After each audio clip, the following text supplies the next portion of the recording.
The views and opinions expressed on this program do not reflect the company, owners, management, staff, clients, or partners.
Greetings and welcome to another episode of Bermuda's Feel Good Early Morning Show. Good Day Bermuda, supported by Pete's House and Aliana's Restaurant. I'm Terri Tuku alongside Jackie Lambert, and we want to thank you for getting up bright and early with us on this Monday morning. Jack, how you feeling? We have a short week this week. It's Monday. Excited. It's Christmas. It's Christmas. It is the week of Christmas, my apologies. But it's not the week of Christmas, but is it? Yes, it is. Oh, Lord, child, I'm forgetting. Yes, it is. You've got no Christmas gifts, clearly. No. I mean, I haven't really either. The pot calling the kettle black. But I am good with crunch time. I am so good with procrastination and getting things last minute, especially since Friday we found out where I can get all of my goodies in one place. Exactly. I mean, so yes, I had the same kind of thought. I was like, well, I'm kind of done with the holiday presents because I already purchased a present for my niece. So that was already done. So I was like, what am I getting for my mom? So after Friday, I'm like, yep, I know exactly what I'm doing. I will go there. I actually need to call them to make sure they have what I would like to get from a parent. So, but yes, I think we're both in a pretty good space when it comes to our holiday gift giving or purchases. Yeah, super easy. It's going to be great. My dad's the easiest. If you're just joining us, good morning to you. Thank you, Sean Smith, for dropping this in the comment. As you're joining us, audience, go ahead and let us know what kind of morning you are having. Also, take a minute to share this episode with your circle, wherever you're watching, whether it's YouTube, Facebook, or Twitter. Let's get the conversation out there because today, Jackie and I an interesting turn on our feel-good topic. Today, we're talking about whether Black lives even matter to Black people. And this is a trigger warning because over this weekend, we did lose a life in our community. And so if you are still dealing with that, this may bring up some emotions for you. And so we want to honor the fact that you may, have some feelings come up that you kind of thought you had already started to deal with. And so just want to put that out there and let you know that we are sharing this space with you this morning. So if you don't want to comment, that's fine. If you just want to listen in, that is totally fine. It is still a conversation that we think you would want to participate in, and you do not want to miss that coming up later on in today's show.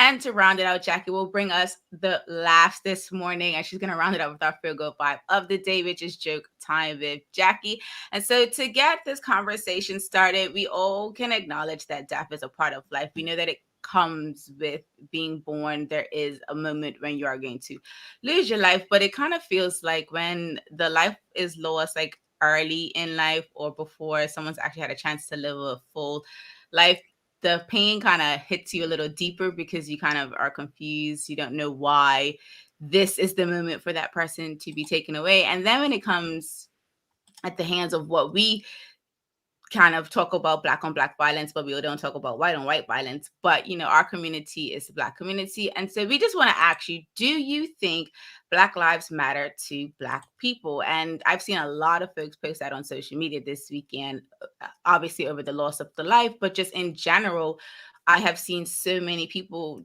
just ask this question, like, do we think Black lives matter to us? Jackie, what are your thoughts on it? I think Black lives do matter to us. I think there are a select few that make senseless, impulsive decisions. We are a predominantly Black community in Bermuda. A lot of people seem to forget that. So the likelihood or the statistics behind Black on Black crime are going to be tremendously higher because of the the numbers, right? Mm-hmm. But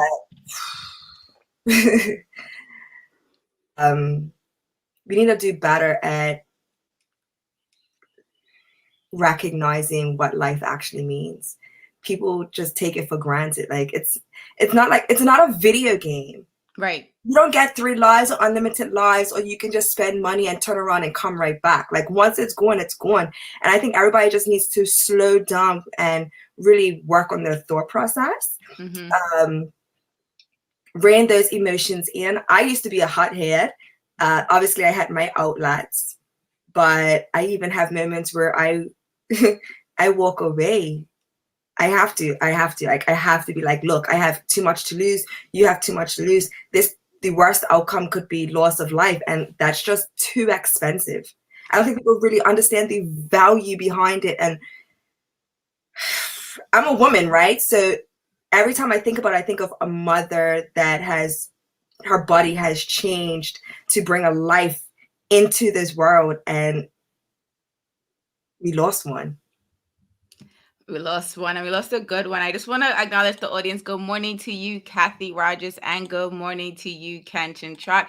Michael, we will come to this a little later on in the show, possibly, but we'll definitely come back to my recent Instagram post.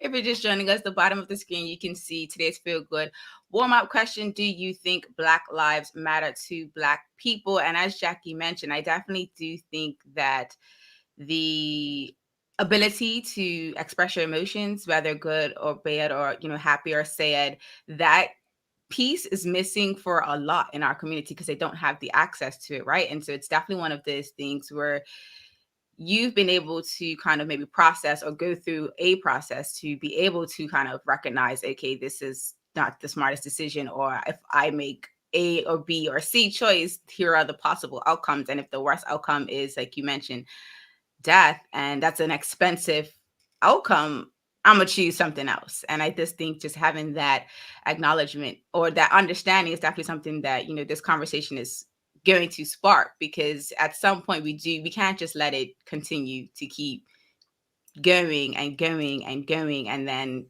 someone else becomes a hashtag and someone else becomes an RIP, and it's a lot. And so I want to come again.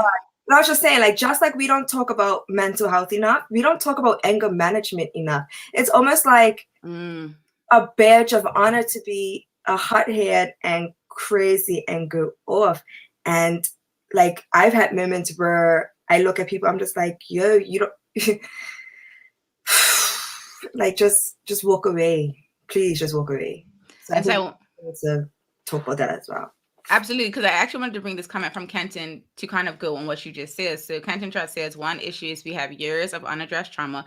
Some of us don't have the tools to manage our anger and stress. And so like on the one side, the stress is related to like the mental wellness and making sure like you're able to like, take care of yourself and your family. But then on the other side, that anger management that you talked about, I actually didn't really think about it in that context. Like, yes, we actually don't talk about how to manage your anger. And that is a key, or all emotions, right? Not just anger, but anger generally has that, that negative outcome. Like usually speaking, when you're angry, you definitely make a rash decision. You even talked about impulsive decisions, and those moments, literally split second moment, is the difference between life and death. As drastic as that is, and as probably as heavy as that sounds first thing in the morning, is something that we just can't skirt over, especially with Jackie and I being in our 30s. So this hits our generation probably the hardest, because we know people that are not only connected to these young people, but we grew up with some of these guys. Like it's been a really rough year overall with everything that's been going on with the panorama, and then to bring in, what else is going on. And I see you over there, so I'm going to keep talking. I'm going to bring some audience comments into the conversation. So Janae says, top of the morning. And yes, top of the morning to you too, sis. She says, I think we are starting to appreciate each other more, but we still have a long way to go. First, we need to do better in loving ourselves and all of our Blackness. And that also comes into the education system, right? Because I know we haven't really talked about it too much on our show, but I think we talk about it outside of the show and just in personal conversations. But just like that, the knowledge of self and like teaching this stuff in school, like not it being all on the family units to teach about previous Black Bermudians that have done great things, current Black Bermudians that are doing great things, like it being a more holistic conversation. And unfortunately, it comes back to the resources conversation. Where is the funding going to come from? Who are the educators that are going to be in this space? And it's always, to me, it always feels like it's an excuse to say that it's a resources issue, when we can be very innovative when we want to be, and we can be very resourceful when we want to be. That's what I was going to say. We are very resourceful and we're very knowledgeable people. So a lot of us have lived, a lot of us have experienced, a lot of us have traveled. So it's not a lack of knowledge. It's just laziness. I was gonna say it's a lack of commitment too, right? It's a lack of dedication, discipline. It's a whole lot of things. Like we look and we're just like, I don't feel like doing that today. I'd rather go and have fun than to sit down and have a eye-opening, deep, in-depth conversation with somebody about everything life. I mean, people are just like, no, I want to go have fun and listen to music and dance. I don't want to sit down and have this semi-depressing conversation, because when we have to dig deep and start looking back at our history, what we actually are educated on and what we know is depressing. And then once you actually hit your roots, and some people have been able to hit their roots and find that love for where they came from and know their ancestry, that also sparks anger for a little while. So some people, you can't, while you're healing and reconnecting to your ancestry, it's hard to try and bring other people along depending on their mindset. Some people, they have to change the mindset, be more open before they even go down that rabbit hole. Yep, totally agree. And I actually think that relates to what Janae just says. She says, also, we have to try to help the youth that are crying out in form of bad attitudes and bad choices. We need to try to heal them or offer the right help before they enter the adult realm. And absolutely, I posted this Twitter post about like trying to create EAP programs in the community clubs. And I said it off obviously off the back of everything that happened over the weekend, but just really and truly, I recognize that not everyone has access to tools like that someone else has access to, like myself. Through my job, I have access to an EAP program. Sure, it took me like 3 years to actually start using it.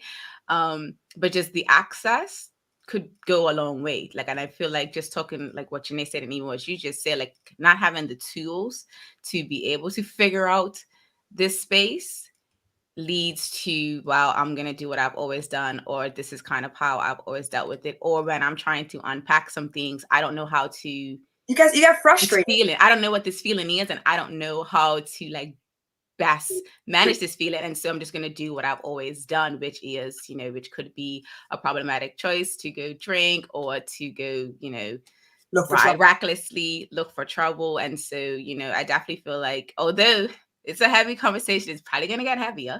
If we switch it to our feel good topic, we definitely think that it was important to start this week off and just like, find out what you guys think about whether Black Lives Matter to Black people, as well as talk about coping with loss and grief, which we're actually going to transition to. But I want to bring in this comment. But I don't know if it's a full comment yet, so I'll wait for Michael Anthony to maybe finish it. So we'll take a commercial break, and then Jackie and I will be back with our feel good topic of the day, which we're going to be talking about dealing with loss and coping with grief, what some tips are, what some myths are, and get your thoughts on, the whole conversations that we can help each other heal. Because at the end of the day, one of the best things that we can do as a community is actually be a community and be the village for each other. So Jackie and I will be right back after this commercial break. Same smooth sounds, different name. BCG Radio, home of Bermuda's most engaging morning talk shows, The Daily Hour and Good Day Bermuda. Download the app, available for Android and Apple devices. BCG Radio, your station for conversations and entertainment.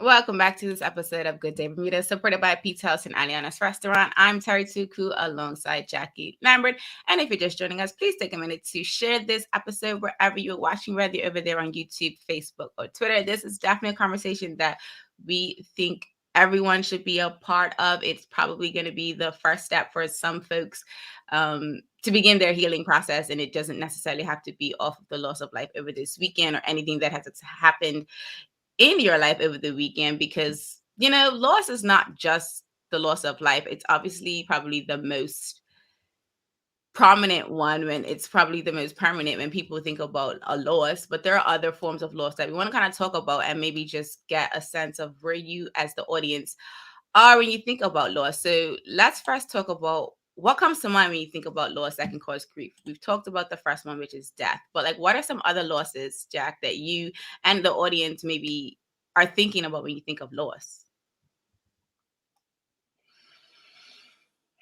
Yeah. I don't know, man. It's just a lot that comes with loss. I think of the end of an era, memories that are gone, and it just becomes a flood of memories of thinking back of what happened, and then you start thinking about what could happen. And now that those can't happen, that's tough as well, because, for example, you have people that you've lost that I haven't had children yet, so they're not going to see me through that process. They're going to miss a lot of memories. So I start to not just cry for my loss, but their loss on their side. Like, nobody knows what happens after life. Well, I don't. We don't know. You haven't been there yet. Yeah. So whether they turn into ghost form or it's just like nothing, I start crying for them as well, because, like, where do they go? Right. What do they experience? Like, and so I don't know. Listen, it's heavy. It's gonna stay heavy because this is the type of show we're doing today on this Monday morning. It's fine. It's gonna wake people up there. It's definitely gonna hopefully start some conversations.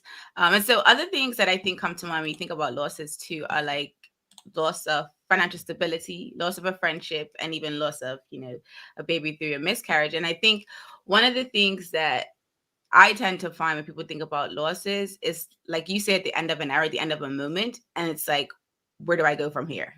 Like, how do I take the next step? Like, we all have these ideals of like, oh, this is going to last forever, or we want it to last forever. We want it to last as long as we can have it last. And then when it's gone, it's like, it can be a shock. It's like, wait a minute, this is not what I intended. This is not what I had pictured in my mind. And now I have to switch. I have to do a complete 180 and figure out, even like you said, I can grieve for my own loss, but grieving for the person or the thing that has been lost, whether it's a job, whether it's money, whether it's a friendship, whether it's a house, whether it's a pet, like, you know, all of those different things can come to mind when you think about losses.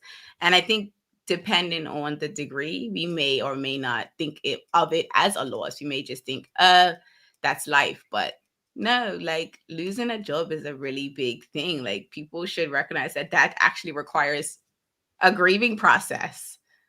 Like, yes, we would kind of like to come back and, you know, find another job and kind of bounce right back, but it doesn't always happen. And that can also lead to a state of depression and a state of, you know, trying to figure out what's the next step. And if we don't deal with grief in a healthy way, it can manifest even when you do get a new job. You might have a little bit of resentment, anxiety, whatever the case may be, around trying to always do your best, not taking care of yourself. And then the mental wellness part comes to the conversation, and it just becomes a big ill cycle. But I feel like I've been talking for a little while and I see some comments coming in, so I'm going to go ahead and bring some up. So Janae says, I mean, there are programs out there doing what they can, but there's always going to be those who slip through the cracks. It's hard to try, I'm going to say, pique their interest or get their interest with respect to, you know, the programs that are out there for anger management and, you know, encouraging people to get into those programs. And I can agree with that it is kind of one of those things where, how do you get people to want to be in a program or do something if they don't even think that they have an issue or they don't think it's a problem? So that's another part too. And I want to bring this comment from Michael Jack. I think that particularly in the Black community, with the Black males are taught to suppress their emotions from young. And when it tears, it's tears its head in a destructive manner. Oh, rears. Rears. That's I was like, no, that's not it. Yeah, rears its head. It's in a destructive manner. Yes. I've worked in these schools and I work with children a lot, and I've noticed a lot of people don't teach children coping mechanisms when it comes to their anger. When I say that, I mean like anger management techniques. So I've never actually taken a course when it comes to anger management specifically, but obviously I've had life experiences. Sports teach you to, catch yourself. Some sports, I mean, I've gone to football games, so I'm like, they allowed that, because in tennis I would have lost the match, like, right, and been fined and been like suspended for a year, maybe 2. But I've noticed that a lot of young men aren't allowed to be soft. So I've had to like pull kids to the side and have the teacher take over and been like, do you want a hug? You can't do that now, but they'll be like, yes. And then I've hugged kids and they've bawled and cried and they've released. And then they've been like, okay, I feel fine. Can I go back and play it? I'm like, yeah, go.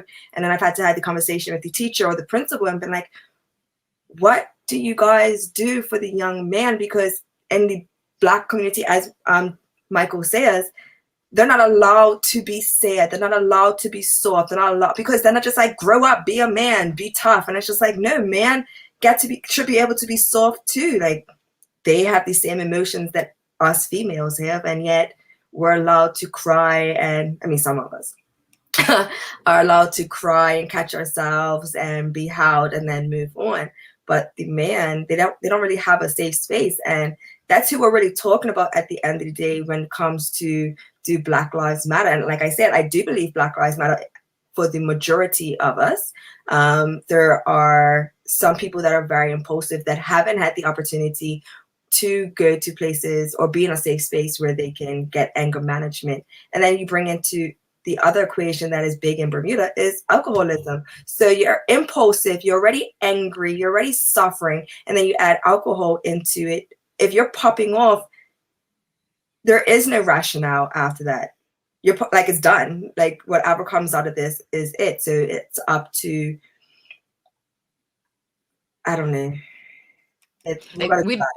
We definitely don't know who the who is. I think, and so actually, I'm not going to say I don't think. I know who the who is. The who is us. It's the entire community, right? Because I even saw a tweet saying that when we say it starts with you and me, like, we tend to kind of say that because it sounds nice, but very few of us are actually doing it. And it's like, okay, if you know that the problem is alcoholism, what are you doing to curb alcoholism? Are you continuing to go out with these folks that maybe have not been able to figure out how to manage their anger and drinking with them? Are you encouraging them to do other activities that do not involve alcohol in order for them to experience good times without alcohol? Like, we have to ask ourselves these questions, like, what part are we playing in it? Because at the end of the day, we all have a role to play, and it's not just one of us. We can't just say it's this group or these. You can't keep pointing out fingers at everybody else and start pointing out fingers at ourselves, because obviously we know what the problem is, and when we see it, we should identify it. If we identify it, we should be able to go up and be like, yo, you're doing too much, like, call it a night, time to go home. Yeah. And so I want to bring this question in. What are some myths that come to mind when we talk about grief and coping? I know you mentioned one, Jack, when it comes to young men not being able to express their emotions, like, man up, like they should grow up, like, you're a man. And I saw some people saying that online too as well, like encouraging the young men to whatever healthy way you can let it out, do let it out, because there is that moment, there is that fine line between getting your emotions out and then being controlled by your emotions. So I want to bring this comment from Janae, and it's too big to show on the screen, so I'll read it from the side. She says, I work with kids, and when they cry, I encourage them to do it and get it out, release their feelings. My coworkers and the other kids would say, stop crying, you don't need to cry. I always say, you don't get to tell someone when they can cry, you don't know how they're feeling. I think that's a really good point. Most times when people cry, it's their boiling point. Like, it is boiling over. They can't take it anymore. They've held on long enough, and boom, it's happening. It happened to me yesterday. And you just gotta let it go. You gotta release it. It's nothing better than finally letting it all out. I scream, I curse, I do it all in my bathroom with my music blasting, and then I try to put it back together and go. Sometimes I can't. Sometimes I cancel my day and stay in bed. Yeah.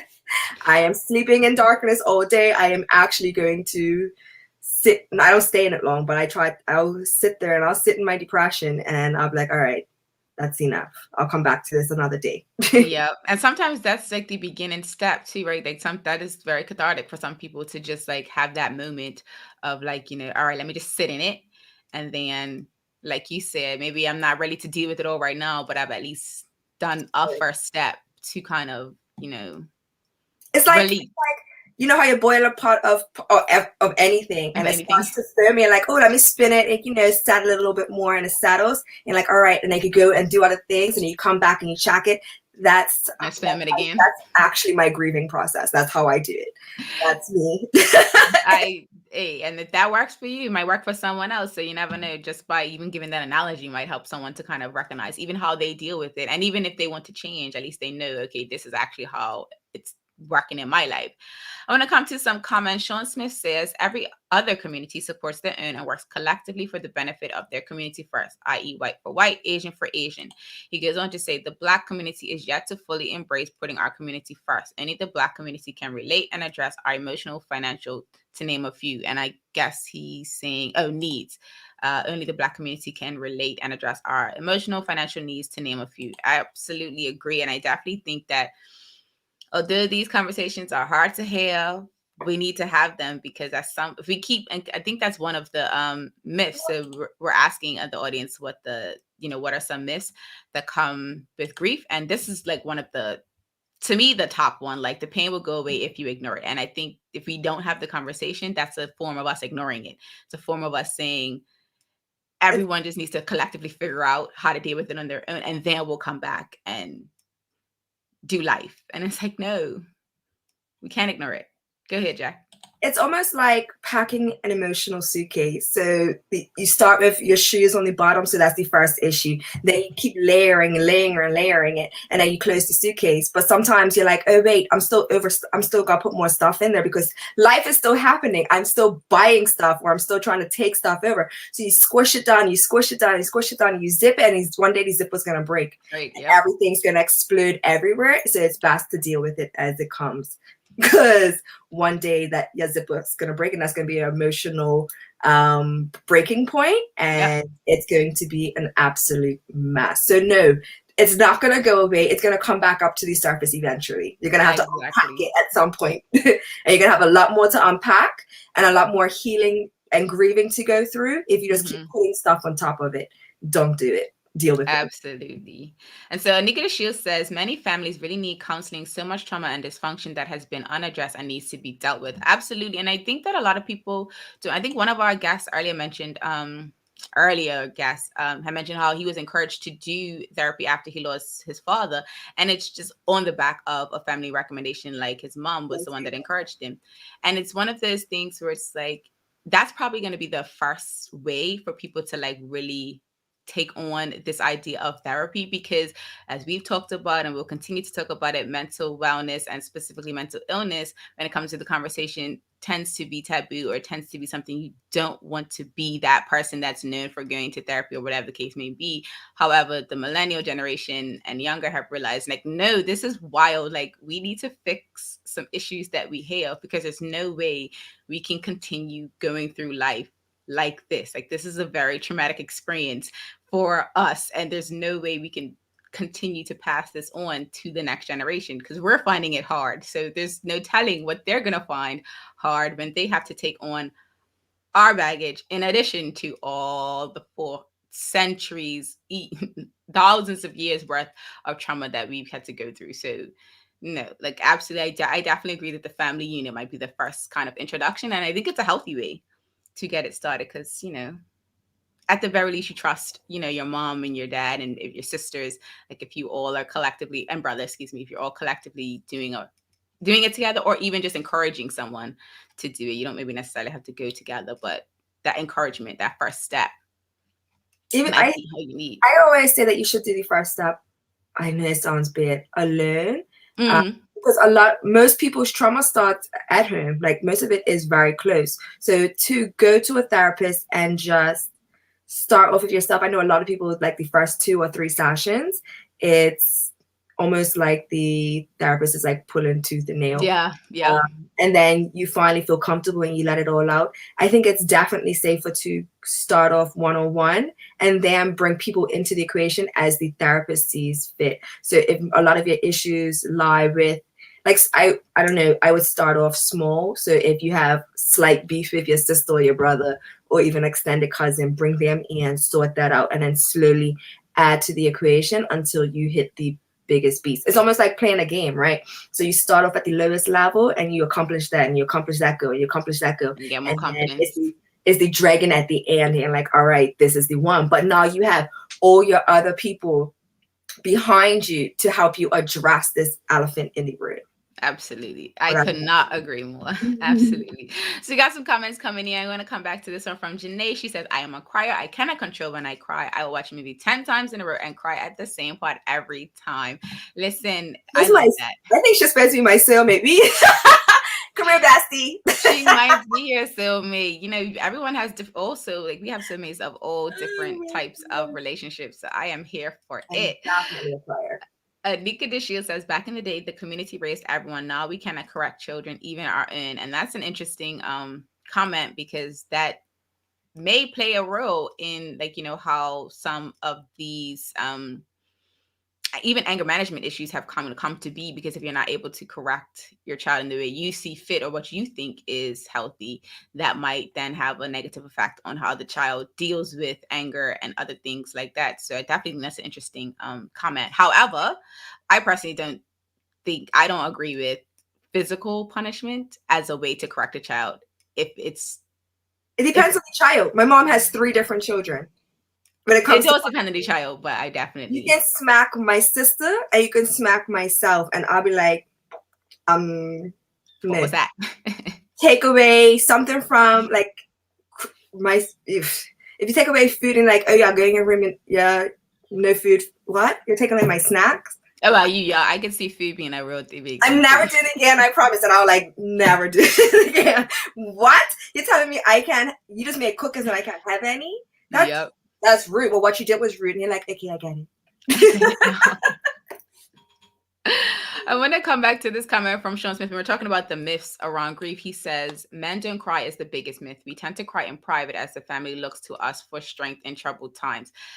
I, 1, agree with this myth. And then 2, I think the crying in private is kind of definitely one of those things of like, whatever works for you, I think is great. But I think it's also empowering to see a man cry and recognize that, okay, he's not this statue of strength that doesn't feel in the way that I feel. I think it's really important for people and young men to see their fathers cry, also young daughters to see their fathers cry, or even just uncles, whatever the case may be. I use the term father because it's easy to make the connection. But I get what Sean's saying when it says, you know, crying in private because we look to you for strength. Like, you're our leader, right? So I remember I was actually at my aunt's, my dad's like best friend's funeral a month ago.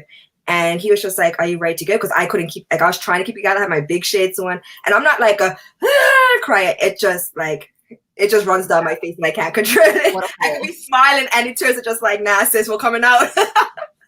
So I was sitting there and he didn't have his shades on. I looked at him and I was just like, yeah, we can go. Because I actually saw his eyes getting watery. I'm like, yeah, that's good. Because if you absolutely start to tear, I'm not gonna be no one else.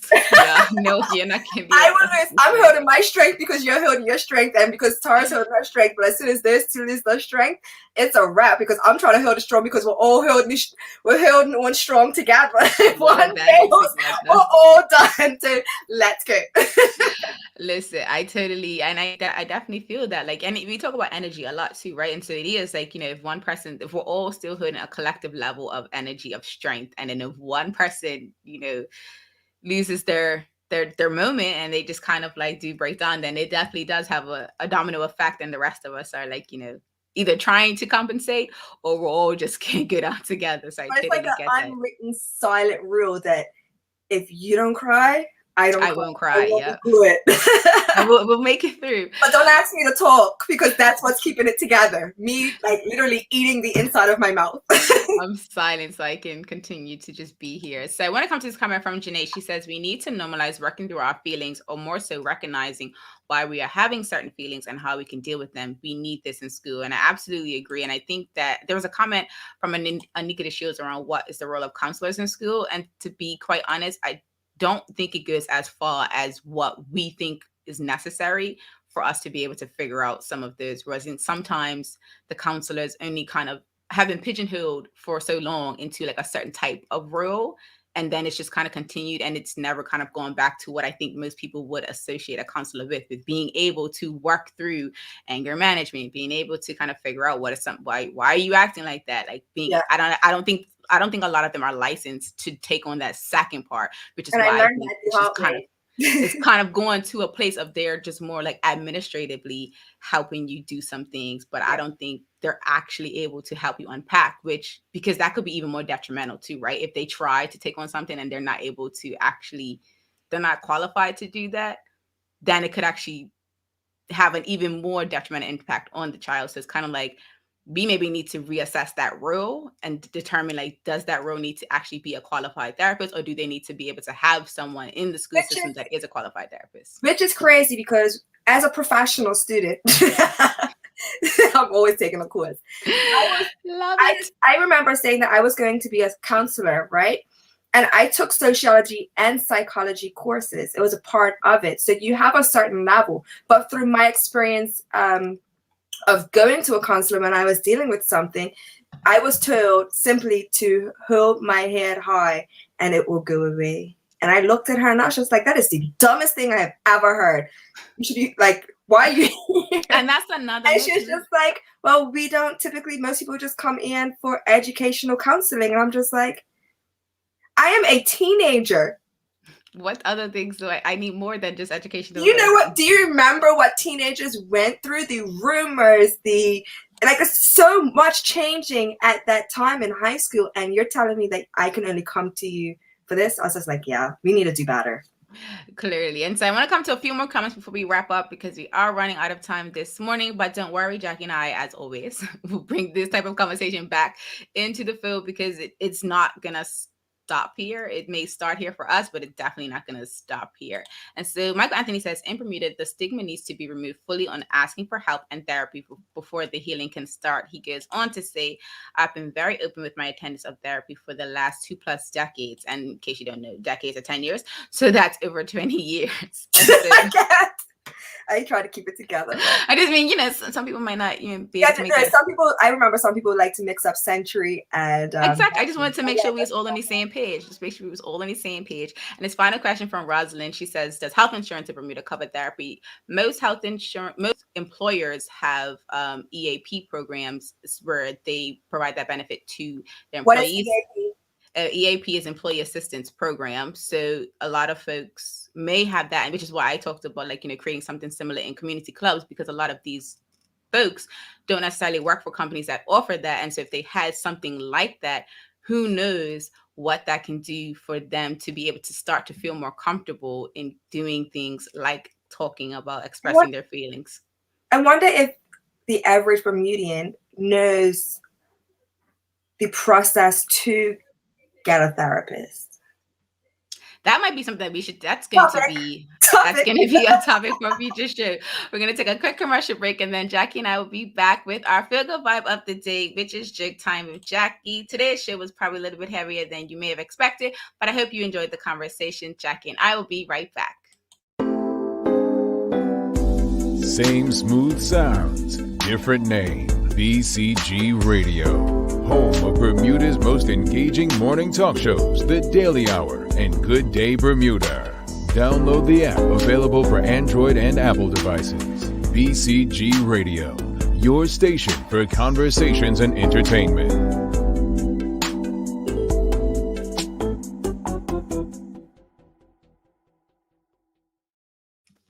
Welcome back to Good Day Bermuda, supported by Peace House and Aliana's Restaurant. I'm Terri Tuku alongside Jackie Lambert. If you're just joining us, it is time for our feel good vibe of the day, which is joke time with Jackie. This is the part of the show where Jackie tells me the corniest dad joke she can, and I do my best to answer with the corniest response.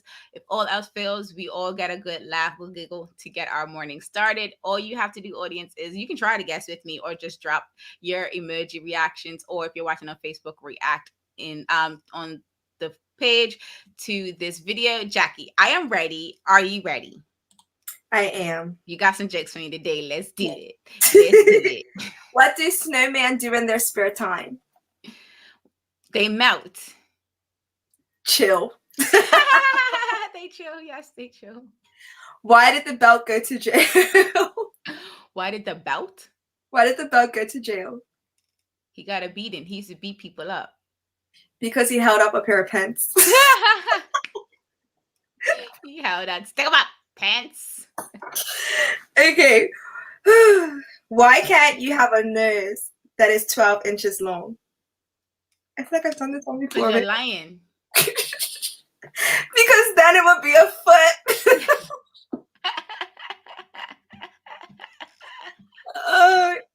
I haven't heard that one before. No, that's a new one. That's a new one. That's how I'm sitting here like, oh, wait. Oh, that is the best. That is the best. And so, Michael Anthony, tomorrow we will talk about this. We will absolutely talk about this on tomorrow's show. We ran out of time. Kind of wanted to focus. Yeah, we definitely want to focus on today's topic. Thank you all so much. Well, before we go, I see the audience enjoys the jokes as well. As always, Jackie and I hope that today's Feel Good Vibe has you ready to make it a great one. Thank you so much for watching and engaging with this episode of Good Day Bermuda, which is supported by Peace House and Aliana's Restaurant. I'm Terri Tuku alongside Jackie Lambert. We trust we'll see you tomorrow for more Feel Good conversations. Until the next episode, peace and have a good day, Bermuda.